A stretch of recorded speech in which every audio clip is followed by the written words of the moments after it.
ارادہ اور ہے، پسند اور ہے. نیکی کا اللہ ارادہ بھی رکھتا ہے، مومنوں کو مومن کرنے کا ارادہ بھی رکھتا ہے، ان کو پسند بھی فرماتا ہے. یہ بات آپ ذہن میں رکھیے گا. اللہ نہیں چاہتا کہ کوئی بھی جہنم میں جائے، لیکن کسی کو کافر رکھا. ابو جہل کو کافر رکھا، اس کی کرتوتیں ایسی تھیں، اور اللہ کا ارادہ بن گیا کہ چل پھر تیرا بیڑا غرق ہو. یہ ازل سے لکھ دیا گیا تھا کہ تیرا بیڑا غرق ہی رہے گا، تو ایسا ہی کرے گا. اللہ کا ارادہ یہی تھا، اور اس کے ارادے میں لاکھوں حکمتیں ہیں جو تیرے میری شعور سمجھ سے بالا والا ہے، ہم نہیں پا سکتے. تو معززین کرام، وَلَوْ شَاءَ اللَّهُ مَا أَشْرَكُوا، اور اللہ چاہتا تو وہ شریک نہ کرتے، شرک نہ کرتے، اللہ کا شریک کسی کو نہ بناتے. اللہ نے چاہا ہی نہیں. اللہ نے چاہا کہ یہ میرے نبی کے مخالف ہیں، یہ میرے نبی کے ساتھ بدتمیزی کرتے ہیں، ان کا بیڑا ہی غرق ہونا چاہیے. ہو رہا ہے، اور آج بھی جو لوگ کر رہے ہیں ان کا بیڑا غرق ہو رہا ہے. جنہوں نے پہلے کیا ان کو کچھ نہ ملا، جنہوں نے آج کیا ان کو کچھ نہیں ملا، جو کل کو کریں گے ان کو بھی کچھ نہیں ملے گا. اور ملے گا اس کو جو میرے نبی کا غلام بن کے سرکار کے قدموں میں اپنی گردن کو جھکا دے. وَلَوْ شَاءَ اللَّهُ مَا أَشْرَكُوا، یہ دیکھیں قرآن فرما، اللہ چاہتا. وَلَوْ شَاءَ اللَّهُ، اور اللہ چاہتا. یہ پھر کہہ رہا ہوں، آیت نمبر 107 ہے، اس پر اعتراضات بڑھیں، اور خود پڑھنے کی کوشش نہ کریں، اور خود ترجمہ کر کے اس میں ڈوبنے کی کوشش نہ کریں. عالم دین کے پاس بیٹھے.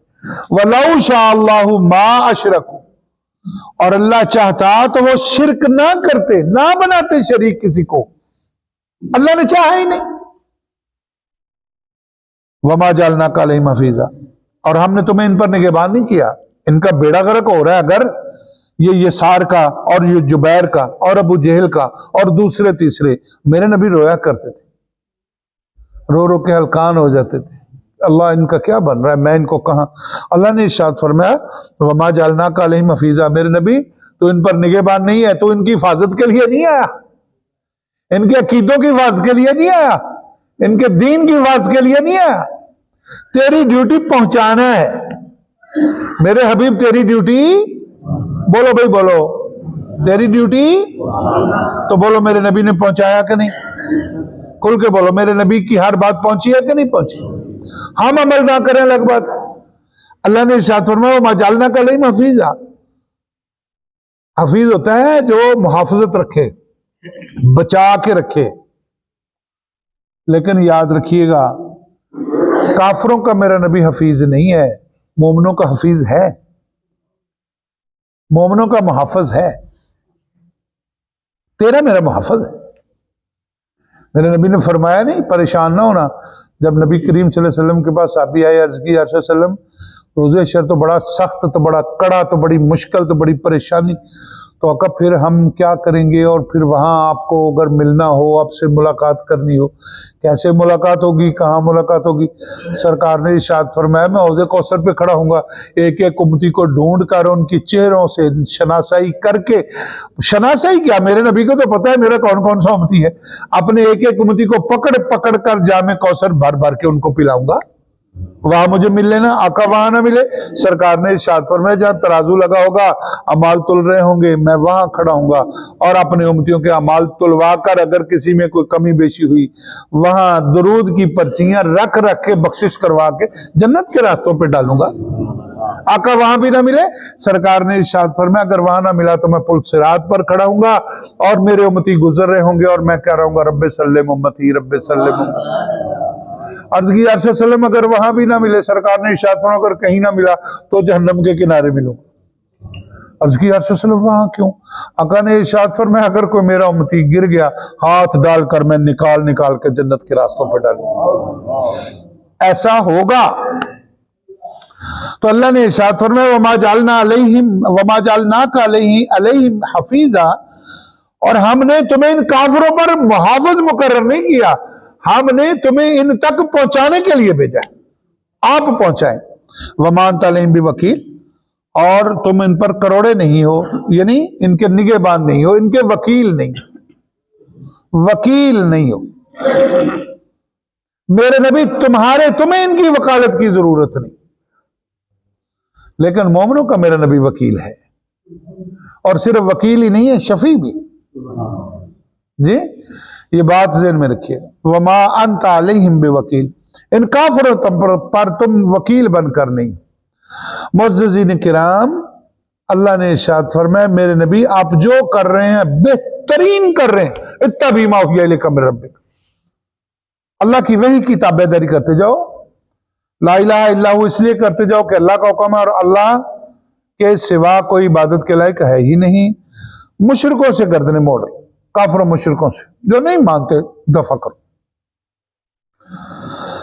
ہمارے ایک استاد ہوا کرتے تھے، اور کبھی کبھی کوئی بات ہونی نا کہ استاد جی ایسے اور بحث ہو جاتی ہے، جی وہ فلاں ایسے کرتا ہے، تو آپ نے ارشاد فرمایا میاں ایسے نہ کرنے کی ضرورت نہیں.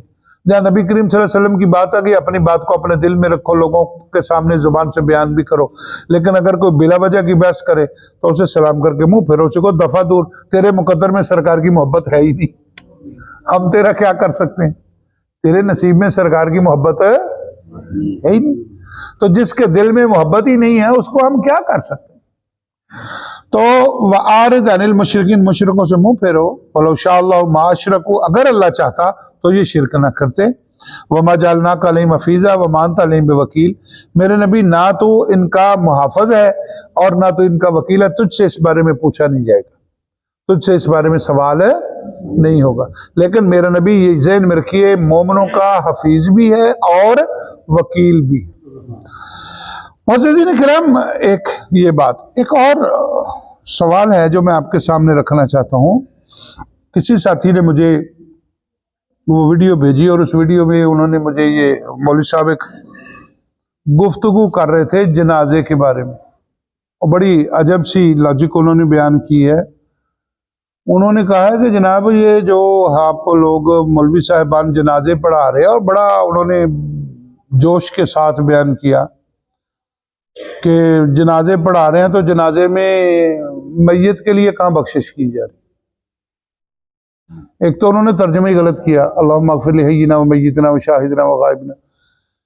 ایک دوسرا انہوں نے کہا جی پہلی تکبیر کے بعد ہم دیکھیں نیت کرتے ہیں 4 تکبیر، نماز جنازہ فرض کفایہ، ثنا واسطے اللہ تعالیٰ کے، ثنا واسطے اور ثنا پڑھی سبحانک اللہم و بحمدک و تبارک اسمک و تعالی جدک و جل ثناؤک و لا الہ غیرک. وہ کہتے ہیں جی یہ ٹھیک ہو گیا، اللہ کی ثنا ہو گئی. پھر ہم کہتے ہیں درود واسطے نبی کریم صلی اللہ علیہ وسلم، ہم نے درود پڑھ لیا، اللہم صلی علی محمد و علی آل محمد کما صلیت و سلمت و بارکت و رحمت و ترحمت علی ابراہیم و علی آل ابراہیم انک حمید مجید. اور تیسرا انہوں نے کہا پھر ہم کہتے ہیں دعا واسطے اس میت کی، تو کہتے ہیں میت کے لیے دعا کہاں ہے؟ آپ تو کہتے ہیں اللہم اغفر لحینا، اللہ ہمارے زندوں کو بخش دے، و میتنا ہمارے مردوں کو بخش دے، شاہدنا جو یہاں آئے ہیں جنازہ پڑھنے کے لیے ان کو بخش دے، وغائبنا جو نہیں آئے ان کو بھی بخش دے. یعنی اس پوری دعا کا ترجمہ کریں تو وہ یہی کہتے ہیں ذکرنا و انثانا، مردوں کو بخش دے، عورتوں کو بخش دے، سب کو. تو میت کے لیے تو بھائی سب سے پہلی بات تو یہ ہے کہ جب کہا حینا و میتنا، ہمارے مردوں کو بخش دے، یہ جو سامنے پڑا ہے یہ بھی تو مردہ ہی ہے. ایک بات، یہ جو سامنے پڑا ہے یہ بھی تو ایک تو اس کے لیے یہاں دعا کی جاتی ہے.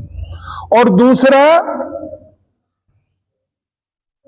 جب ہم نماز جنازہ پڑھ لیتے ہیں تو نماز جنازہ پڑھنے کے بعد ہم مالک کی بارگاہ میں روتے ہیں اور رو کر کہتے ہیں اللہ جو ہم نے پڑھا اسے قبول کر کے اس کا ثواب اسے بھیج، اور اس کی بخشش فرما، اور اس کی مغفرت فرما، اور اس کا اگلا جہان بہتر کر، اور اس کو سرکار کی سفارش دے، اور اس کو سرکار کی زیارت، اور اس کو سرکار کی پہچان دے. یہ سب دعائیں کون پڑھتا ہے بھائی؟ بولو بھائی، سارے پڑھتے ہیں. تو دعا تو ہوئی نا میت کے لیے، ہوئی کہ نہیں ہوئی؟ اب یہ اعتراض میں 2-3-4 دن سے یہ بات میرے چل رہی ہے، یہ اس لیے نہیں کر رہا تھا کہ اگر اس بات کو ہم اور بڑھائیں گے تو یہ ایشو بنے گا وہ دوسرا اختلافی مسائل کا. ہم چونکہ چاہتے نہیں کہ کوئی اختلافی مسائل کا ایشو ہو، ہم یوں چلیں کہ ہر بندے کو ہر بات کی سمجھ آئے. ہمیں کسی سے غرض نہیں کہ کوئی نماز جنازہ 1.5 گھنٹے میں پڑھتا ہے یا کوئی نماز جنازہ 2 منٹ میں پڑھتا ہے. وہ بندہ جس نے یہ فیس بک پر یہ باتیں یہ ڈالی ہیں اور سب کچھ کیا ہے، وہ بیسیکلی 1.5 گھنٹے میں نماز جنازہ پڑھنے والا ہے اور بعد میں دعا کا بھی منکر ہے. وہ یہ کہتا ہے کہ نماز جنازہ بذات خود دعا ہے، اللہم اغفر لحینا و میتنا، اللہ ہم نے زندوں کی بھی اور مردوں کی، سب کے لیے تو دعا مانگ دی ہے، تو یہ دعا پوری ہوگی۔ اور میں یہ اس لیے بات آپ کے سامنے رکھ رہا ہوں، اس نے ببانگ دہل یہ کہا کہ مولوی بھی ڈرامہ کر رہے ہیں اور پیر بھی ڈرامے کر رہے ہیں، اور پتہ نہیں بہت کچھ اس نے بولا ہے، ابھی بھی میرے پاس واٹس ایپ میں وہ ابھی بھی موجود ہے وہ کلپ جو ہے۔ تو اس نے بڑی باتیں کی ہیں، لیکن وہ اس لیے باتیں کر رہا ہے کہ 1.5 گھنٹے میں نماز جنازہ پڑھنے، فرض کفایہ ہے بھائی، جیسا میرے نبی نے حکم دیا ہم تو ویسے کر رہے ہیں، اور انشاءاللہ تعالی رہتی زندگی تک کوشش کریں گے۔ ہم یہ نہیں کہتے کہ ہم بیانے ہی ویسے کر رہے ہیں، کوشش کریں گے کہ آقا ہم ویسے کریں جیسا آپ کا حکم ہمیں مل گیا، ہم کوشش کر کے اس پر عمل کرنے کی کوشش کریں گے۔ لہذا اگر کوئی بندہ کہے تمہارا نماز جنازہ ٹھیک نہیں ہے تو فکر مند ہونے کی ضرورت نہیں ہے۔ اس نے لوگوں کے منہ میں یہ بات دینے کی کوشش کی ہے کہ مردوں کے لیے تو تم دعا ہی نہیں کرتے، ہم کرتے ہیں بھائی، نماز جنازہ میں بھی کرتے ہیں، نماز جنازہ کے بعد میں بھی کرتے ہیں، تیرے مقدر میں نہیں ہے۔ میں آپ کو یہ حدیث سناؤں، آپ کے رونگٹے کھڑے ہو جائیں۔ اللہ نے ارشاد فرمایا ایک بندہ اٹھا، اس کا حدث ہوا، اس کا وضو ٹوٹا، جب اس کا وضو ٹوٹا تو اس نے وضو نہ کیا، اس نے وضو کیا لیکن میری بارگاہ میں نماز ادا نہ کی، یعنی وضو کے نفل جسے تحیۃ الوضو کہا جاتا ہے، اس نے مجھ سے جفا کی ہے، یہ اللہ فرما رہے، اس نے مجھ سے۔ اور پھر جب اس نے نماز پڑھ لی، نماز پڑھنے کے بعد دعا نہ کی تو اس نے مجھ سے جفا کی ہے۔ اب جو بندہ دعا نہیں مانگتا وہ تو اللہ سے جفا کرتا، کہتا جا اللہ تیری میں لوڑ ہی نہیں، یہی کہتا ہے نا، مجھے تیری ضرورت ہی نہیں، اور تو نماز جنازہ پڑھ کے نکلا ہے، تو بعد میں دعا ہی نہیں کرتا، تجھے نہیں رحمت کی ضرورت، تو نہ صحیح، ہمیں تو ہے، ہم تو مانگیں گے بھی اور کریں گے بھی۔ لاکھوں مرتبہ بھی اعتراض اٹھاتے رہے کہ نماز جنازہ کے بعد آپ لوگ دعا کیوں مانگتے ہو، مرنے کے بعد پوری طبع کے دعا کیوں مانگتے ہو؟ ہم تو کریں گے، ہمارے مرنے والوں کو دعاؤں کی ضرورت ہے، اور سرکار کے صدقے ہم ان کو اصال ثواب کرتے رہیں گے۔ اللہ تعالیٰ مجھے آپ کو، ہم سب لوگوں کو ان سب باتوں کو یاد رکھنے کی اور ان پر عمل کی توفیق عطا فرمائے۔